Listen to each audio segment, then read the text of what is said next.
I had back with another one, on Rayful Edmonds, former DC drug kingpin. I didn't even know he was out. He been out for 5 months. Now the dog ain't said nothing this whole time. Here we go again. I'm gonna put her back out. Um, but the 80s was a great time for me. I really enjoyed the 80s. I was a little young, pretty little thing back then. Early 20, when I graduated. Ooh, yeah, I was in my young 20s. And I think I'm gonna do a series on Detroit drug kingpin. That's gonna be good. That's what I want to do. But anyway, Rayful Edmonds, he was released back in late July, early August. He only been home 5 months, and now he's deceased apparently from a heart attack. However, he was an informant, and he got over 100 people convicted for convicted as far as selling drugs. So his family is saying that they think someone unalived him. That's what his family is saying. But I don't know if they did an autopsy. I mean, there hasn't been any public as far as the autopsy or whatever. Or some people are saying that he faked his death and now in witness protection, because he wasn't ooh, a government informant. Um, so it's a lot of speculation on that. So I'm just gonna read you the articles, and then we're gonna listen to my favorite former drug kingpin, Unique Mecca Audio. Unique, that's played in 50 Cent, Raising Canaan. That's him. I love him. And he was locked up with Rayful Rayman. He had a lot to say. Oh shoot. I had it up on my other phone.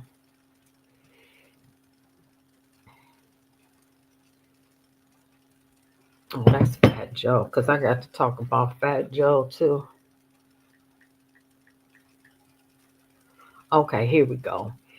So, former DC drug lord Rayful Edmond died of suspected heart attack, report says. This was December 18th. Infamous DC cocaine drug lord, he died at the age of 60 last Tuesday. His death came just months after his release from prison. He ain't been home 6 months. There are no confirmed details about his death, but numerous reports indicate Edmund died of a sudden heart attack at the halfway house where he was living in Miami. Now, he also in Miami, Big Meech in Miami. Infamous DC, let me see, I said that Edmund's drug operation profited hundreds of millions of dollars at the height of the crack epidemic in the 80s. That show was a good time. Money was everywhere. Either you had money or you were smoking. Man, money was so plentiful. There are no confirmed details about his death, as I stated.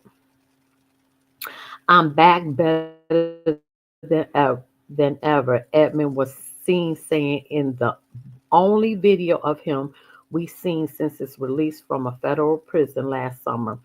He was captured on camera at an airport just after he was released, and the video was shared on social media.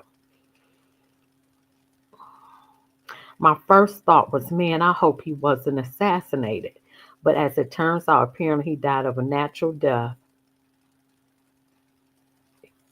He died of natural death, and anybody who's been in prison long enough eating prison food doesn't take much to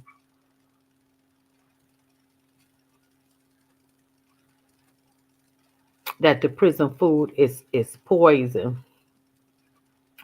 It doesn't it doesn't take much to imagine how that can happen, says Billy Murphy, one of the attorneys who represented Edmond over the years. Fox 5 had Murphy on camera outside DC's federal courthouse back in September 1990 on the day Edmond was sentenced to life in prison. The kid was a genius. There's no question about it. I sat with him every day during a very long trial. What would have happened to him had he, instead of having two parents who trained him to be a drug dealer from the earliest of ages, Murphy said, if he had two parents who were successful business people or business executives who trained him in the right direction.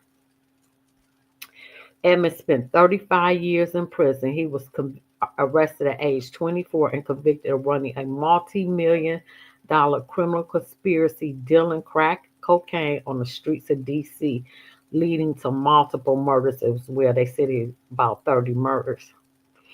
I think Rayful Edmond had been held accountable for the human destruction and tragedy that he has brought to the city and the lives of thousands of young people who live in the community, said U.S. Attorney Jay Stevens back in 1990. But Edmund would continue running the enterprise from inside a Pennsylvania prison. See, I didn't know he was still dealing when he was locked up, leading to more crime, leading to more jail time. I'm sorry. He later turned and became an informant, leading to the arrest of nearly a dozen of his former cohorts. But they said he led to the conviction of over 100 people.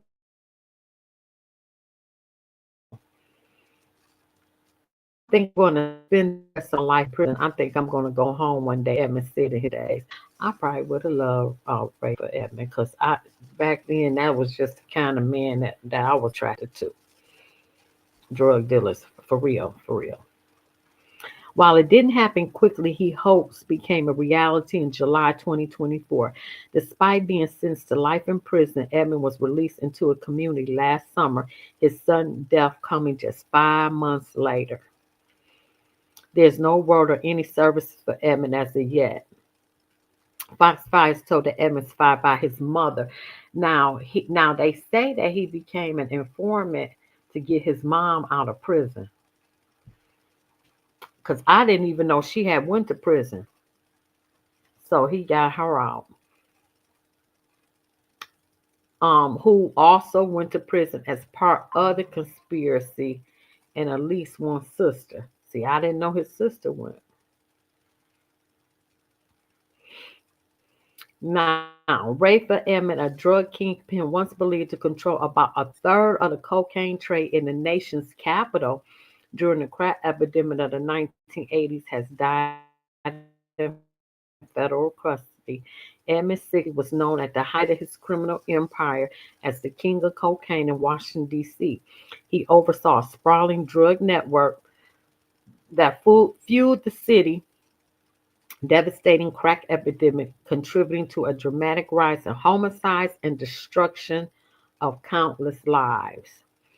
Armed enforcers wielding Uzi submachine guns protected Edmonds' territory as he ran an operation linked to at least 30 murders, although none were directly attributed to him.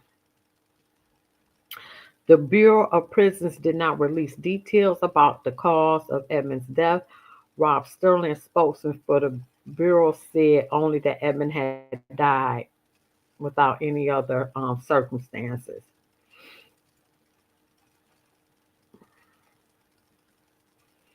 Now, during his trial, he was marked by unprecedented security measures, and jury members were kept anonymous for their protection.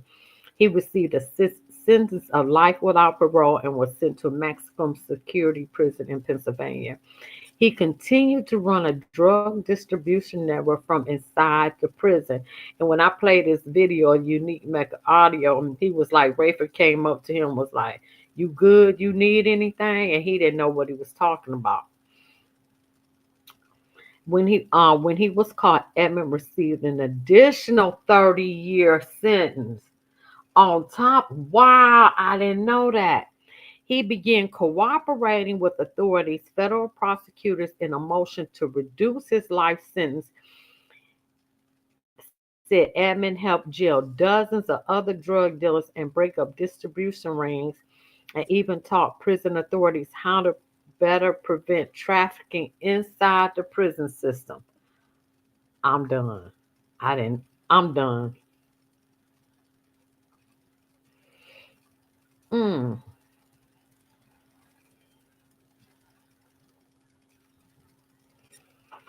During the 1980s, law enforcement said Edmond was making up to 2 million each week and moving up to 1,700 pounds of cocaine per month. He was a household name in DC, living a lavish lifestyle that included sponsoring local basketball tournaments and frequent trips to Las Vegas for high profile boxing matches. He was arrested in April of 1989 and had been serving a life sentence in prison without parole for drug distribution and was sent to maximum security prison in Pennsylvania. Now, this the part that got me. He ended up changing the whole Federal Bureau of Corrections facility phone distribution, and I found a report that was done um, um, on Rayful for changing the whole code on how they ran the collect calls to phone prisons. And I found that and I was like blown away. But I'm gonna read that later. I'm gonna skim through it. Let me see.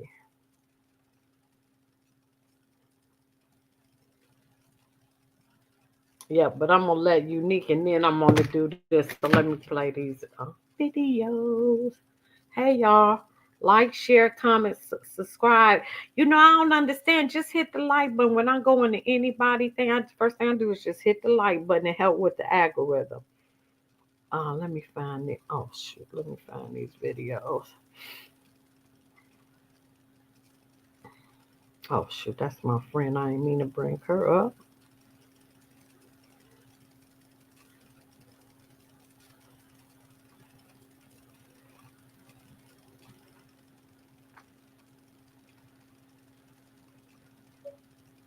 Details tonight in the death of infamous DC cocaine kingpin Rayful Edmond. He died at the age of 60 months after he was released from prison. Edmond's operation profited hundreds of millions of dollars at the height of the crack epidemic in the 1980s. This is the most recent and only video of Rayful Edmond we've seen since he's from prison last summer, captured on camera at an airport just after his release and shared on then U.S. Attorney Jay Stevens. I think Rayful Edmond has been held accountable for the human destruction and tragedy that he has brought to this city and to the lives of thousands of young people who live in this city. The streets never sleep, and this time Rayful Edmond, Kingpen, who practically defined the crack era in D.C., suddenly died just a few months before he was set to be released from prison. Speculations are running wild, and let's just say the family is not staying silent. They're coming forward with shocking claims about who might have been behind his sudden demise. It's looking like the snitches might have played a major role. Now, in case you didn't know, Rayful Edmond wasn't just any name in the game. He was the name. In the 80s, this man turned Washington, D.C. into what was called the red rum capital of the U.S. due to crack epidemic. By age 24, Rayful was running a massive empire with over 150 people under him, putting in a mind-blowing $300 million a year. His crew wasn't just selling, they were reportedly tied to at least 30 red rums. When the crack epidemic hit, the DC Police Department wasn't ready for it. When crack was the hustle here in the nation's capital back in the 90s, nobody, absolutely nobody worked harder than Rayful Edmond III. But like they say, every has his down.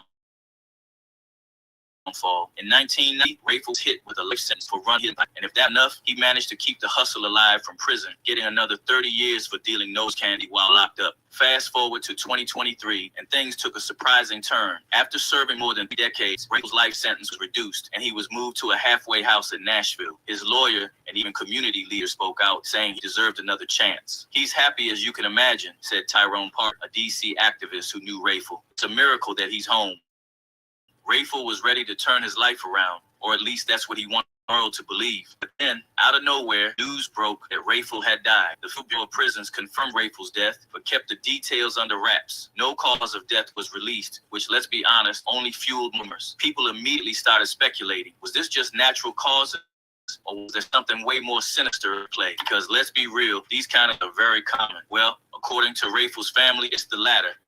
There's no way this was random and are pointing fingers at the people who might want to go on. My first man, I hope he wasn't assassinated. But as it turns out, he apparently died a natural death.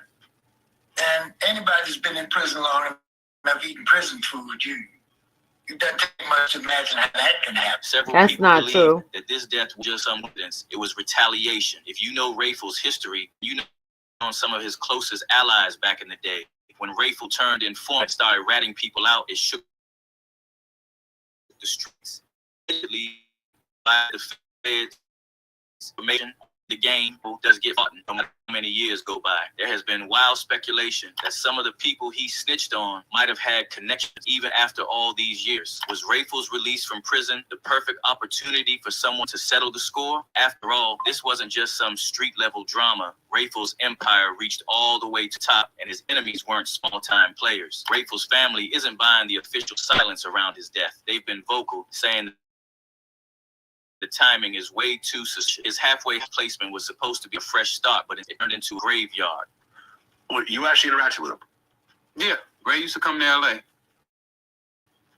Oh, not from you? Melvin Butler. One theory suggests that Rayful was taken out by someone who didn't want him talking. Remember, he was reportedly cooperating with law enforcement to get his sentence reduced. Could he have been planning secrets? Another theory ties his death to rivals who never forgave him for cheating. Rayful might have been out of the game for decades, but in the streets, some grudges last forever. Rayful's death also raises questions about the current state of DC's streets. Despite being out of the game, his name still carried weight, and his release might have stirred up old tensions. Some believe that his death could reignite rivalries or even more aggression in a city that's already struggling with crime. Before his death, Rayful was reportedly trying to turn over a new leaf. Community leaders who supported his release believed he could help steer at-risk youth with life of crime. Let's give the man a chance, said his lawyer Jason Downs. He feels that he has served and paid his debt to society. But did the streets give him a chance, or was his past too heavy to escape? I don't think I'm going to spend the rest of my life in prison. I think I'm going to go home one day soon. You think your appeal will be successful? Yes, I don't care that. No matter how you spin it, Rayful Edmond's story is controversial in his rise as a kingpin to his fall as a federal informant. He's been both villain and victim, depending on who you ask. But now, with his suspicious death, it's clear that his legacy isn't going anywhere. The question is, will we ever know the full truth about what happened? The streets are talking, and the reactions to Rayful's death are straight up wild. One commenter dropped this theory: government told FBI he is no longer any use for us to continue being our federal informant and got rid of him. Another hit hard with snitched on all those people about substances and 20 red rums to get out for 90 days and die. People aren't buying the official silence around his death, and those are all confusing. The question remains, how much of this is conspiracy? How much is ugly truth? So what do y'all think? Was Rayful's death just a tragic end to a controversial life, or was there something way darker at play? Leave your thoughts down below, and don't forget to hit that like button. Man, that was a good video. Let me see. With that Fox 5 News alert, one of DC's most infamous drug kingpins, Rayful Edmond, is dead just months after being released from federal prison. Across the district are talking about the sudden death of DC drug kingpin Rayful Edmond III. Federal prisons confirms Rayful Edmond III has died. He passed away at a house in Florida. About 24 hours now since we learned a significant figure in modern DC history died. But he wasn't a politician, and he wasn't a star. Rayful was a real king.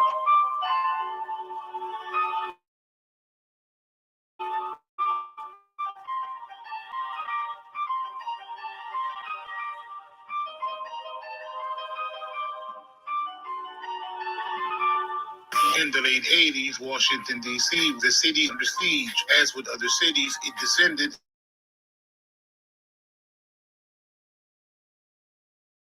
into near chaos because of the crack. But make that claim, and said that this whole neighborhood became war zones. The nation's capital became a punching bag in Congress. A senator from Texas going as far as to question D.C.'s ability to govern itself. Despite 7 drug-related killings, police say there is no evidence of a drug war. The violence may be evidence of increased drug activity in the city. Angela Owens reports. Unbeknownst to me, cocaine running centuries, even earlier, dating back to the ancient Inca in South America. The crack, the smokable form, gave the drug mass before the DC was already struggling with drugs. For three decades, since the 1950s, Midwest residents actually in Washington, leaving behind poverty. Now go back to buy powdered coke and crack hit the streets of D.C. in 1986. Suddenly, users could get high for just $5 or $10. Demand surged, and for the street entrepreneurs, business was booming. Which brings us to our story.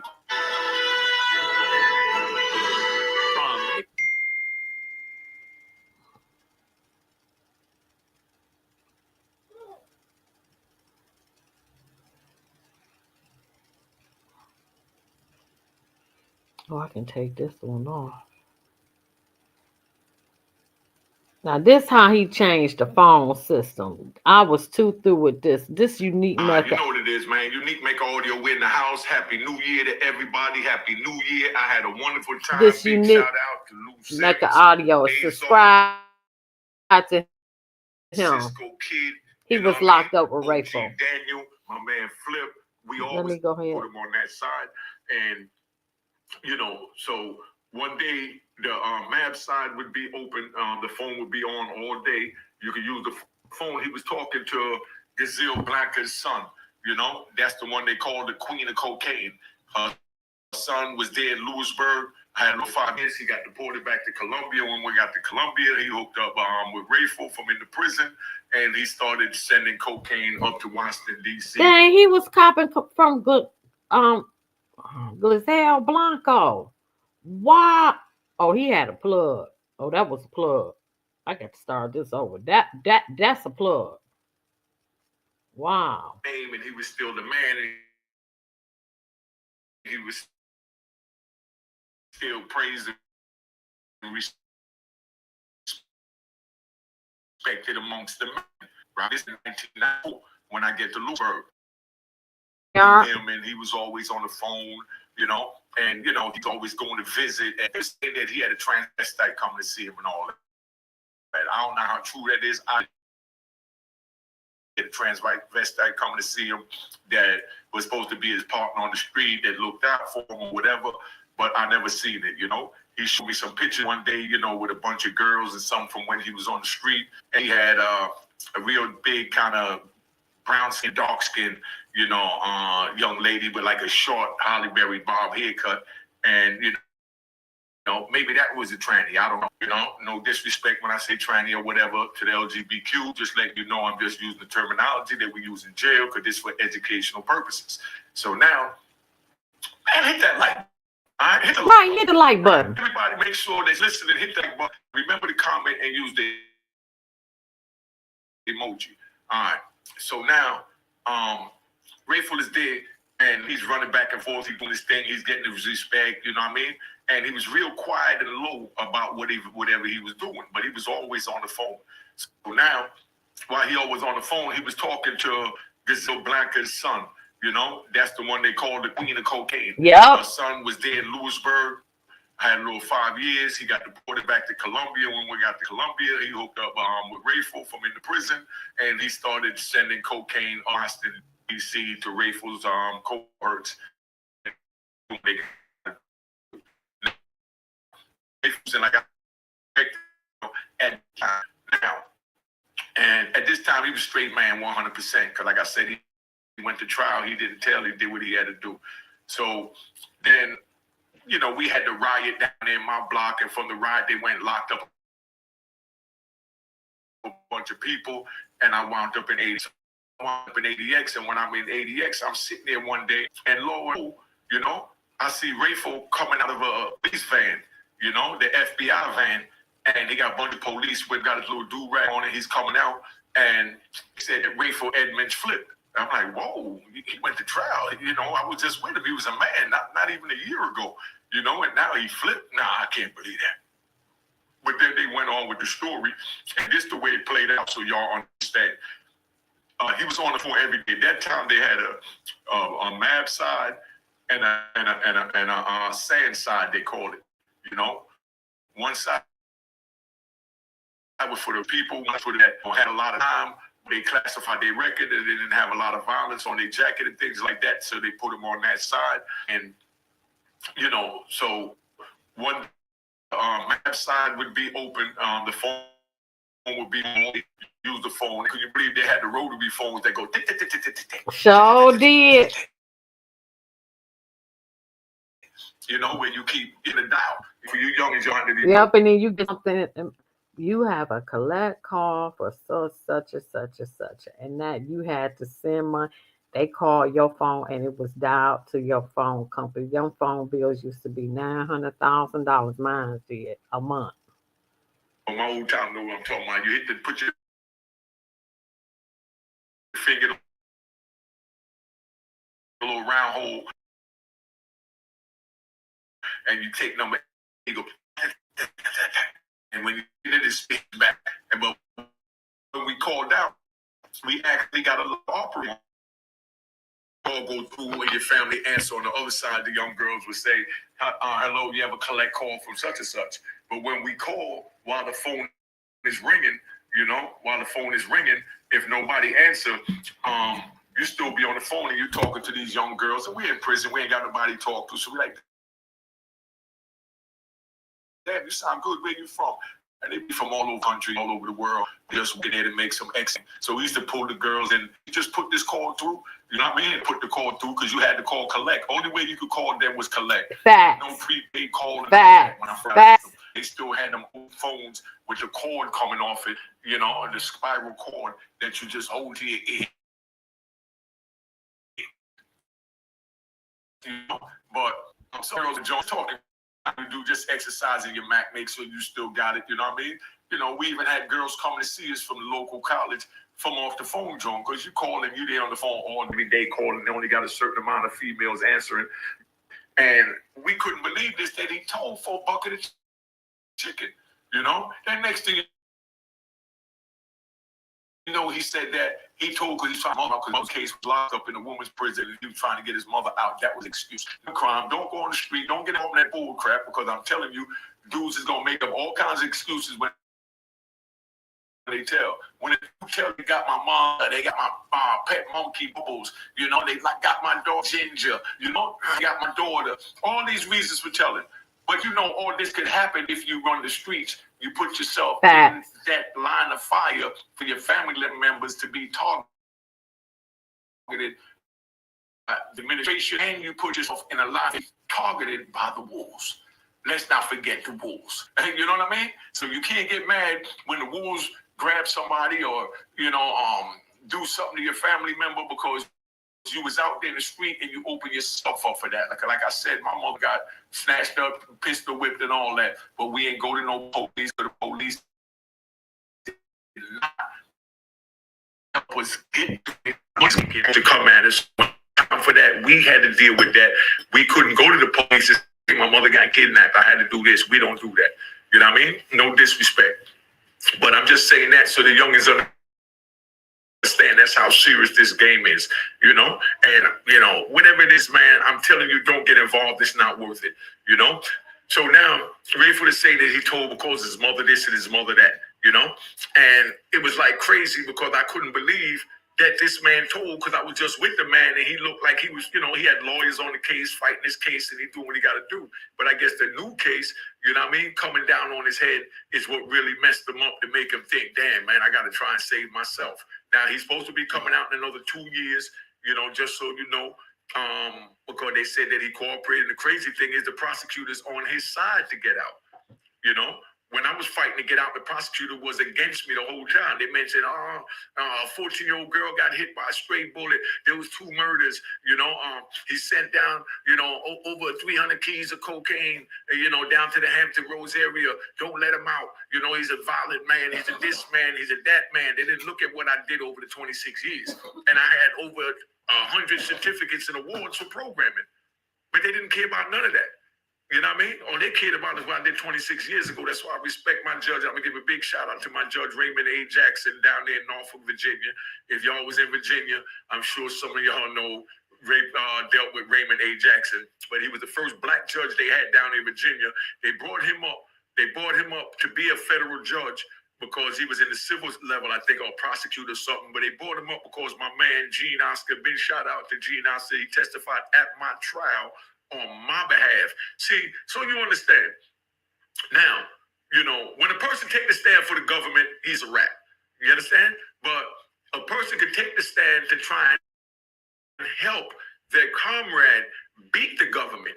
You understand what I'm saying? And yes, they both took the stand, but one took the stand to help, you know what I mean, his comrade that's in the life of crime, because we help each other even though we might not agree or like the crime choices that we chose to make.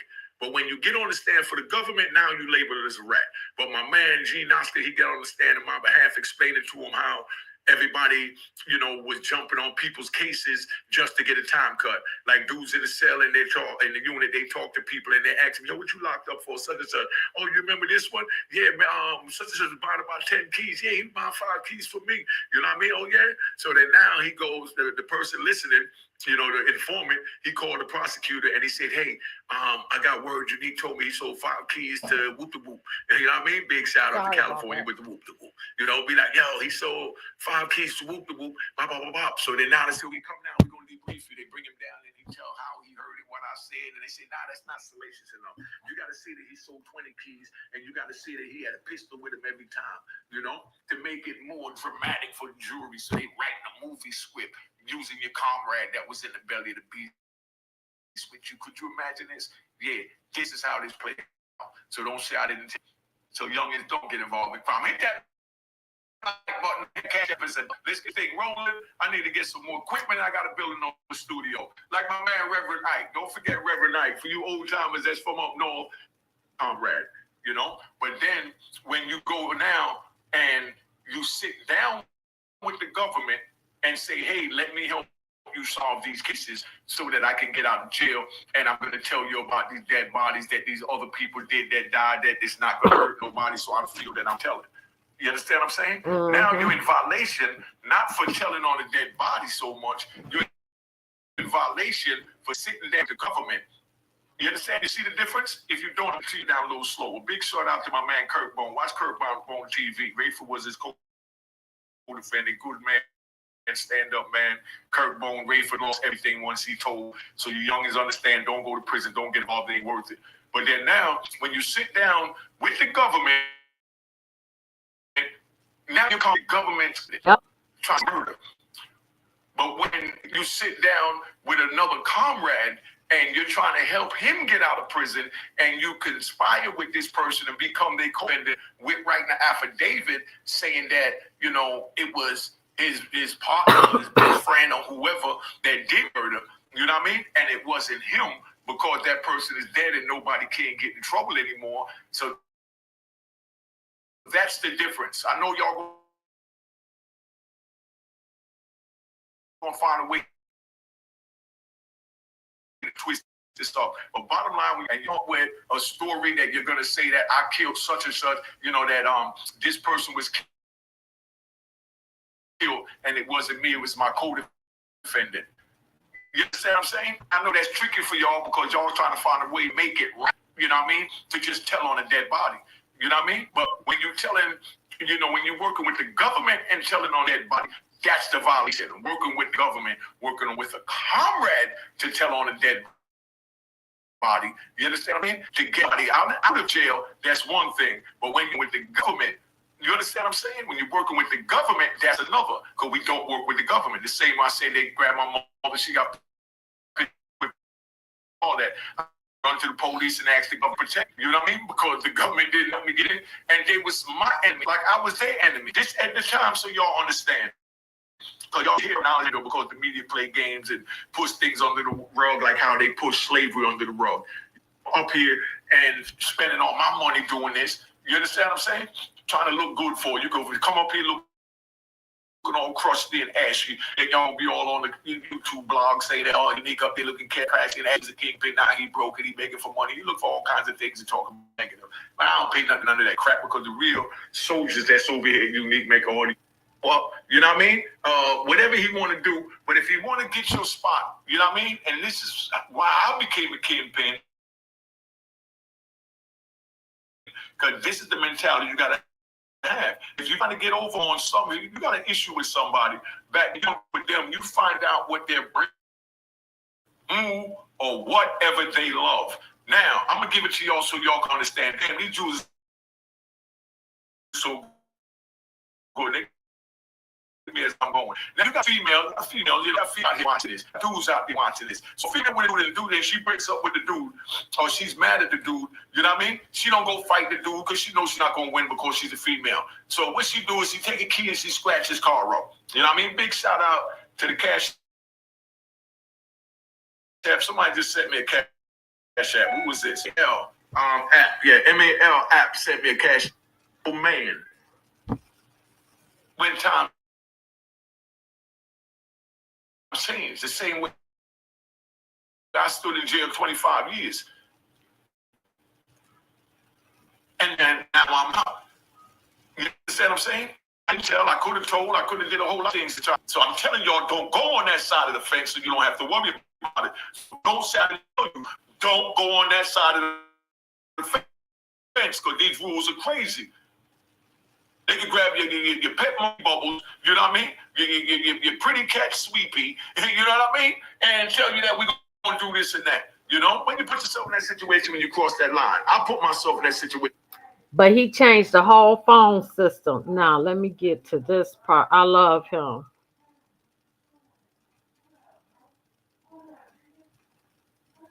Can I do this one? 5 News Alert, one of DC's most infamous drug kings. Oh, I did do that one. Hold on.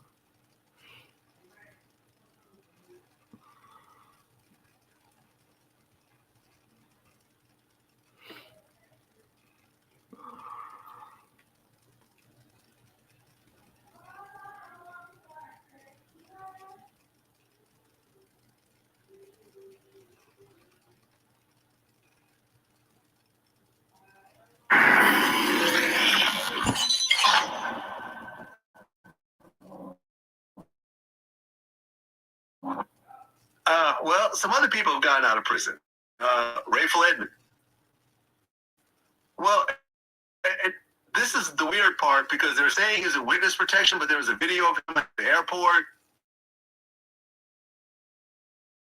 or something. So I don't know if he's really in witness protection. But Rayful is basically responsible for introducing crack cocaine to Washington, D.C. during the era. And because of what he did, it became the murder capital of the U.S. He was essentially buying between 1 and 2 kilos per week from the Medellin Hotel. And they're saying he was making about $2 million annually. You know, he had employed 150 people. He was involved in murders. But when he went inside, he ended up snitching on 300 people. Wow. They actually created a law in the feds based on what he did. I remember me talking. Well, it's been almost, you know, I know he was way smaller than that. Well, you actually interacted with him? Yeah, Ray used to come to LA. Oh, so you a cop from you? From Melvin Butler. Melvin Butler is who? My guys. Okay, so why did you not deal directly, considering how much work that he was buying? He wasn't buying a lot of work at that time. Oh, okay. And you go around guys. Okay, so that was your guy's customer, whatever y'all did. Got it. Okay, so I guess later on, that's where you got the plug to the Medellin cartel, and he didn't have to go twice anymore. After he got arrested, he continued to drug deal. Oh, shit. I mean, when you hear about someone that you dealt with on a business level, not directly, but still, it's under your organization. The cocaine ultimately came from you. And he turned around and told on 300 people. Well, what do you think? I mean, that's life. You know, that's how it is in the cocaine game. Anybody who's selling drugs and not prepared for people to be telling in that line of work. I mean, you know, we be sitting in prison and they bring in 10 or 15 guys and they be like, how many I'm going to tell? You know, that thing.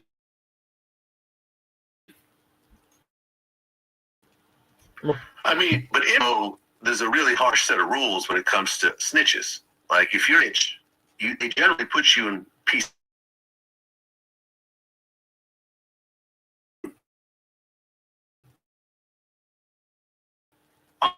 On the yard. There was guys that nobody was going to touch.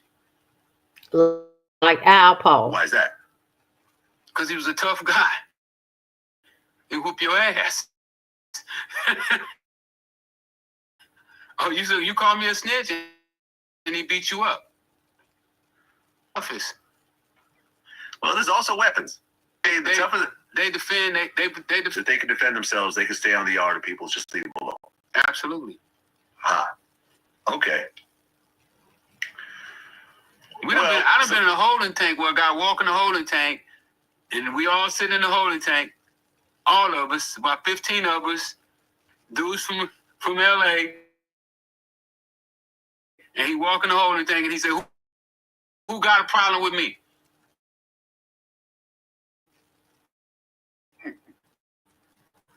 I ain't gonna call no names, but it was, and he said it to everybody. And they didn't say anything? No.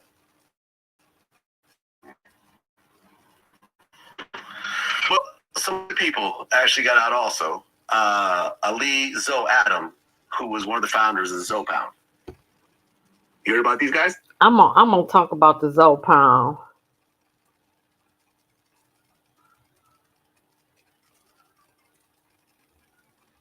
Let me see. I do this one. No, I did that one, but I wanted to. Okay, this is the last video. Then I'm gonna read the report that the feds did on how Rayful Edmonds changed the phone system. Who killed Rayful Edmonds and why? Sit back. You're going to have a chance to give your opinion after I give you the different scenarios. Was it the feds? Let's not forget them. Was it the cartel? Let's not forget them. Was it the brothers on the street in D.C. that felt like he violated the street code? Let's not forget them. All right? We're just giving you different scenarios because I know these are the scenarios you're thinking.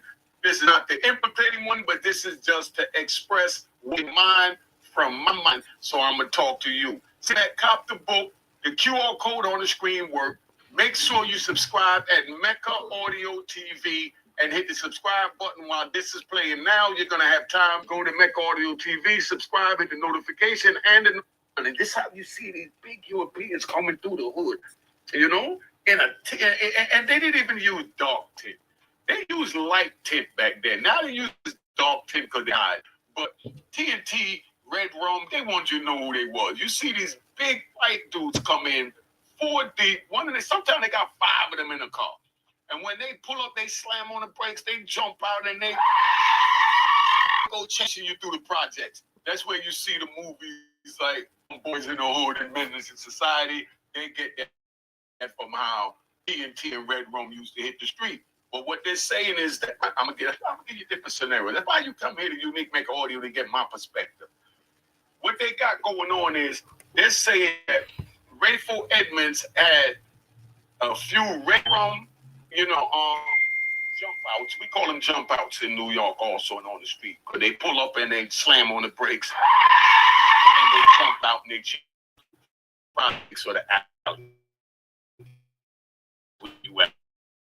Yeah,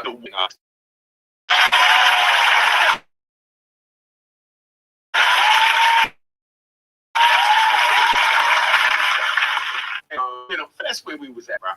So they're saying that Rayful Edmonds had some Red Rum on his payroll, and now, being that they say that some of America's finest in the law enforcement is decorated, that don't have a blemish on their record.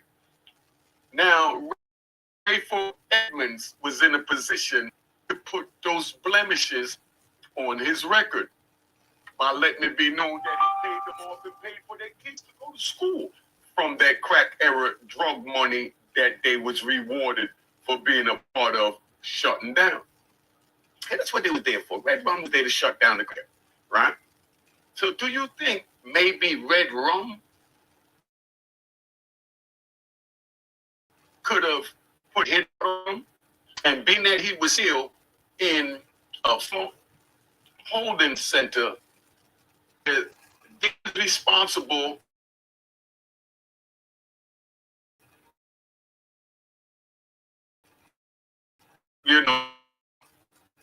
for what comes out. Got a heart inducing? Do you think the government could be that wicked? Absolutely. Absolutely. Put it in the comment. I'm just absolutely you, yes. The thoughts that's out there, and I'm bringing it to you. Do you think they could be that wicked to have, yes, unalived Rayful Edmonds? Yes. The government would never do something like that, right?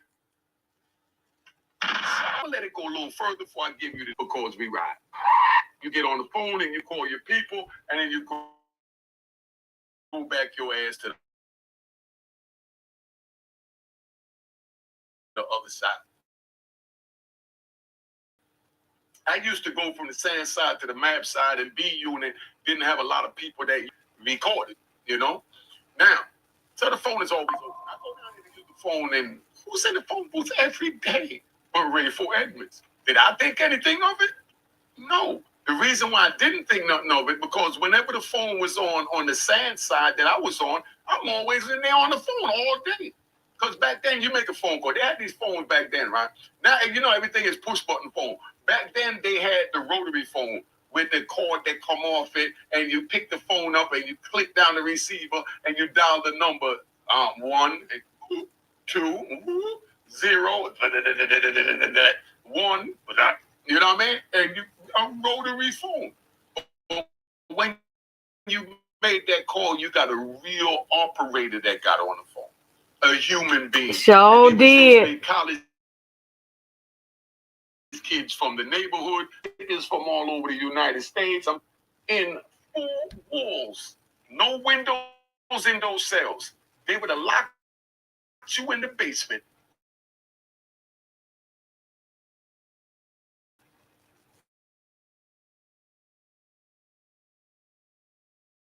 Until after the conviction of whoever they feel did be. They hit the deuces. The deuces is the panic button. They go woo, woo, woo, woo, and they let all the police know they force and come there. Even if you're not a police, if you're a school teacher, they're female school teacher. You know what I mean? They might even run over there. You know what I mean? Because that's their show of force. When and this hand, this sticks outside. I'm looking, I'm not even fronting. I got to keep it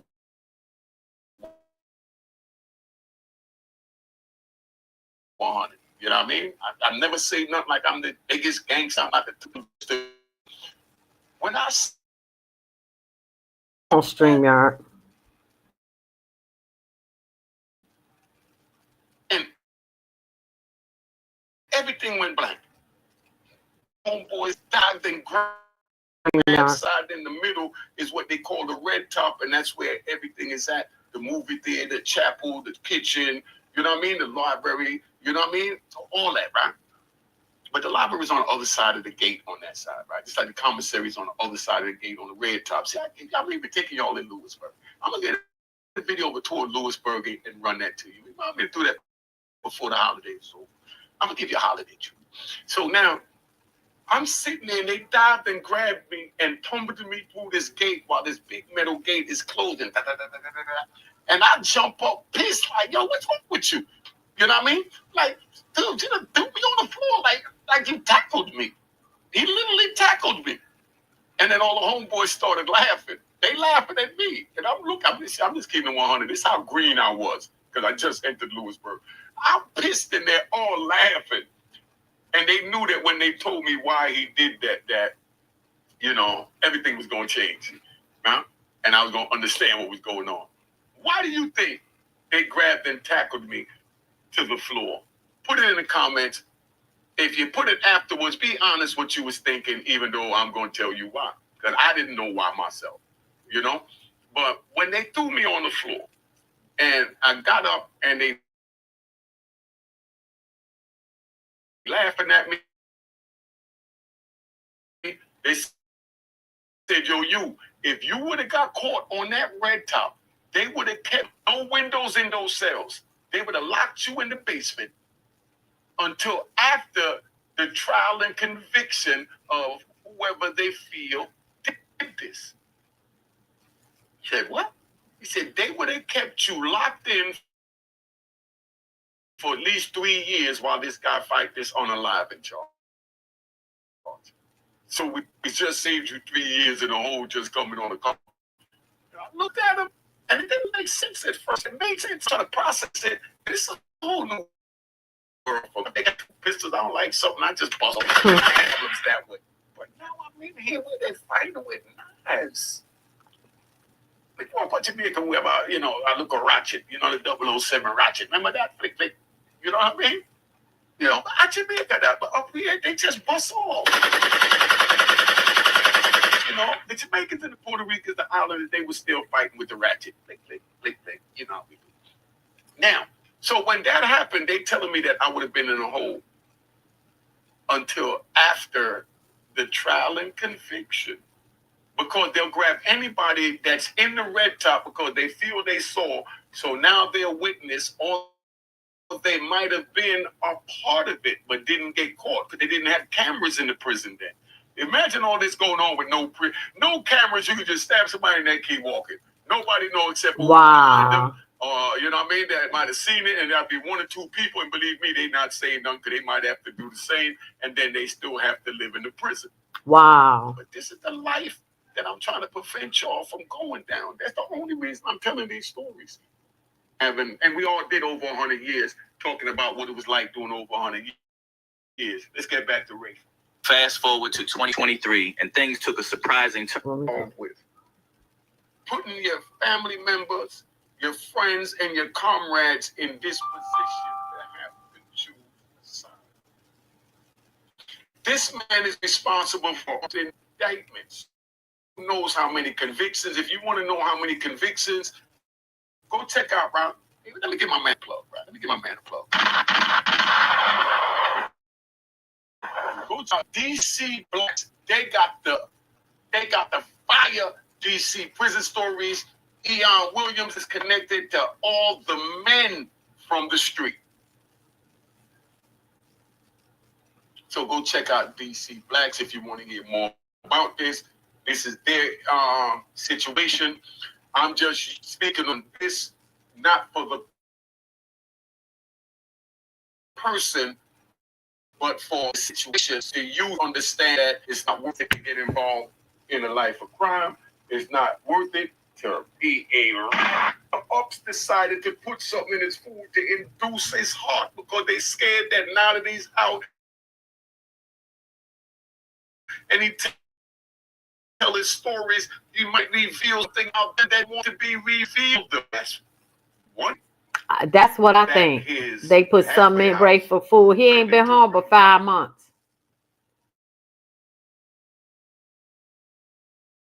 Think about it. I talk to him. Yeah, so that's what I think. They put something in his food. Because when they come home from prison, and he did 35 years, they be built, they look good, they done ate up all that prison. Listen, they be healthy. Now let me get to how he changed. They wrote a whole report. Damn, where is it at? Oh.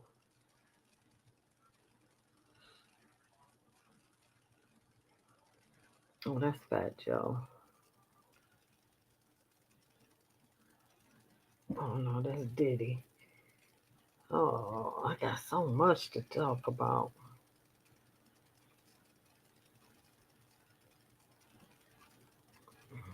Let me get.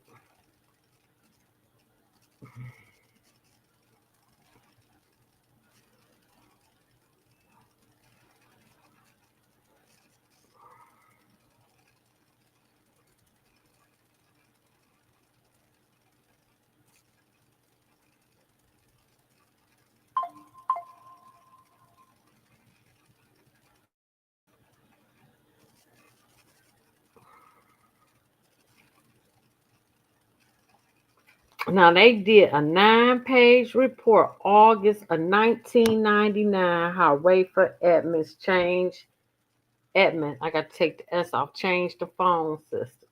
Now look, it's 9 pages.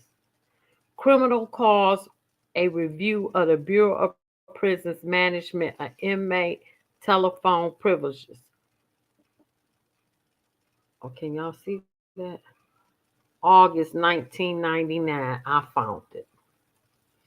Telephone privileges for the Bureau of Prison inmates have increased since the 1970s when inmates were permitted one telephone call every 3 months by the BOP staff.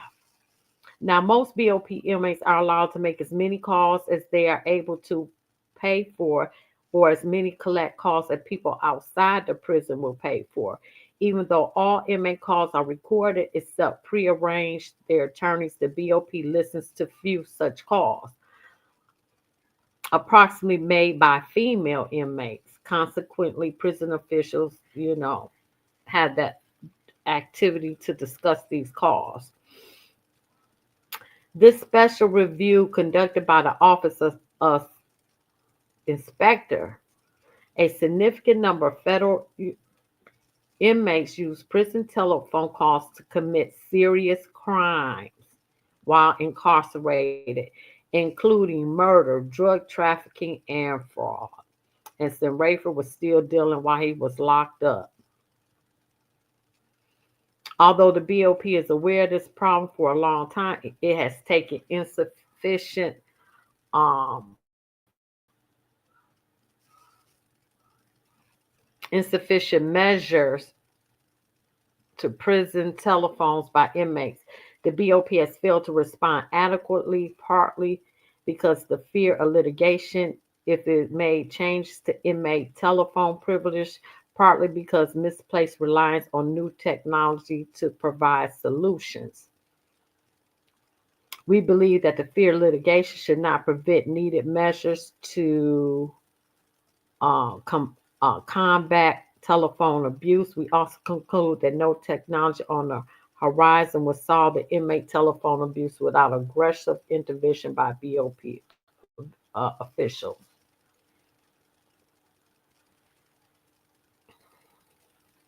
At the outset of our review, we attempted to determine the scope of inmate abuse on telephones. We found that BOP had a positive information on this issue in our headquarters in Washington, D.C. We also sent a questionnaire to 66 BOP facilities so they can fill out about their telephone. And I'm skipping through this because I want to get to because they name him in this.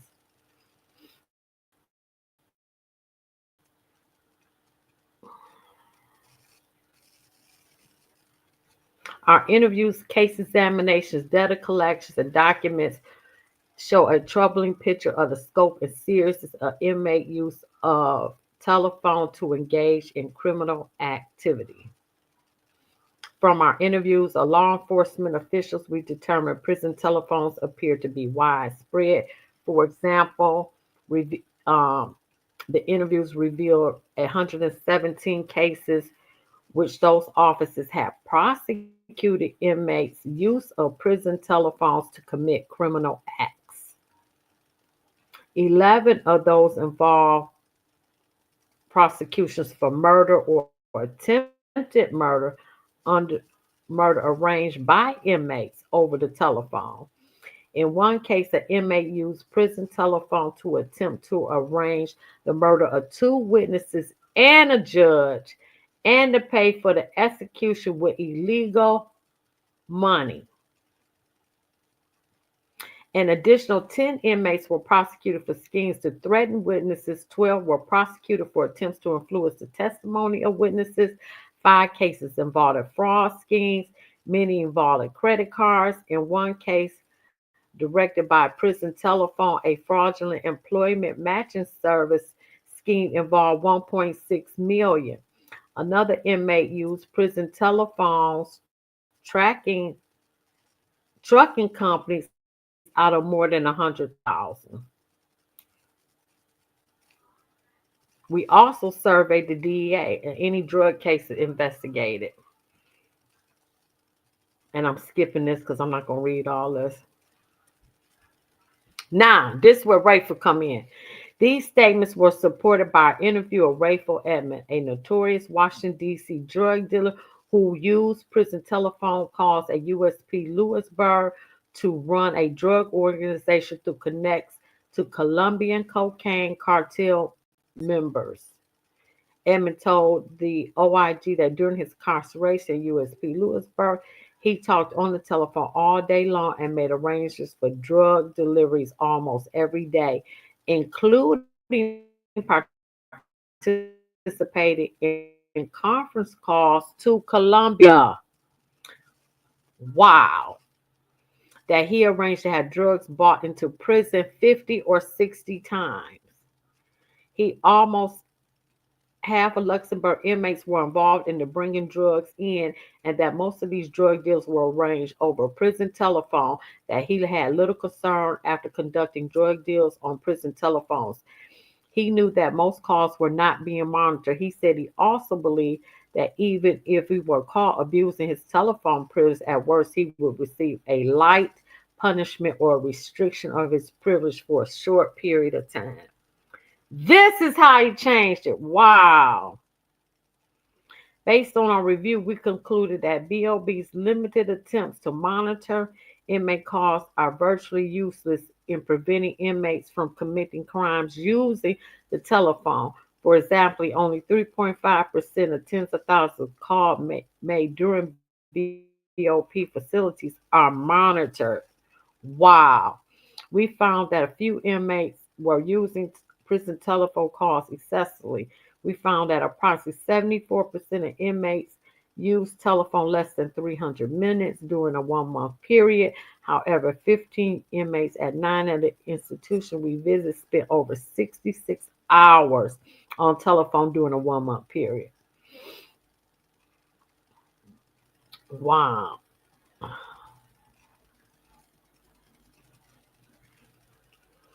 Many BOP facilities made little or no effort to monitor telephone use by high-risk inmates. For example, in response to our survey, 27% of institutions reported they do not use the ITS alert function.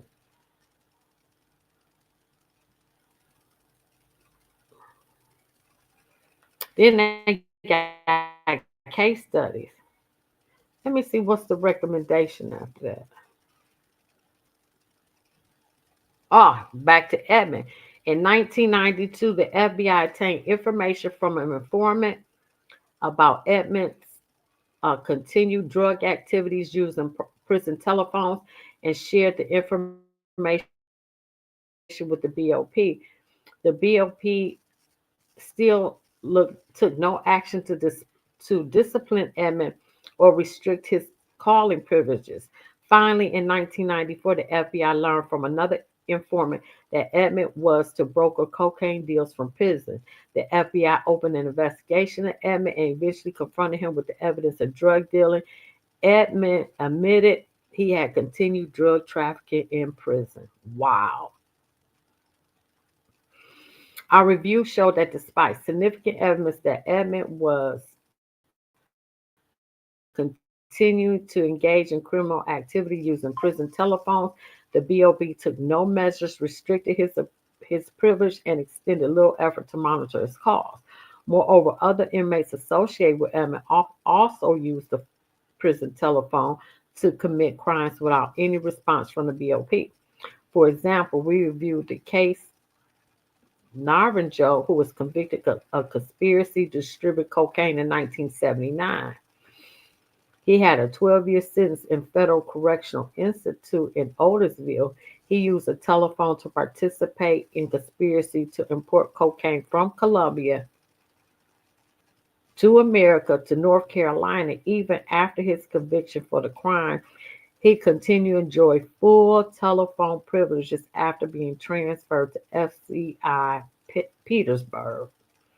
He and other conspiracies to distribute cocaine, and in 1995 was again convicted of distribution offenses. Another case involved a drug dealer, Anthony Jones from Baltimore, Maryland. He was convicted of being a felon in possession of firearms, incarcerated at a BOP facility. While in Allenwood, while incarcerated to his drug activities on the prison telephone to order his associates outside prison to murder two witnesses suspected and indicted against him. Wow.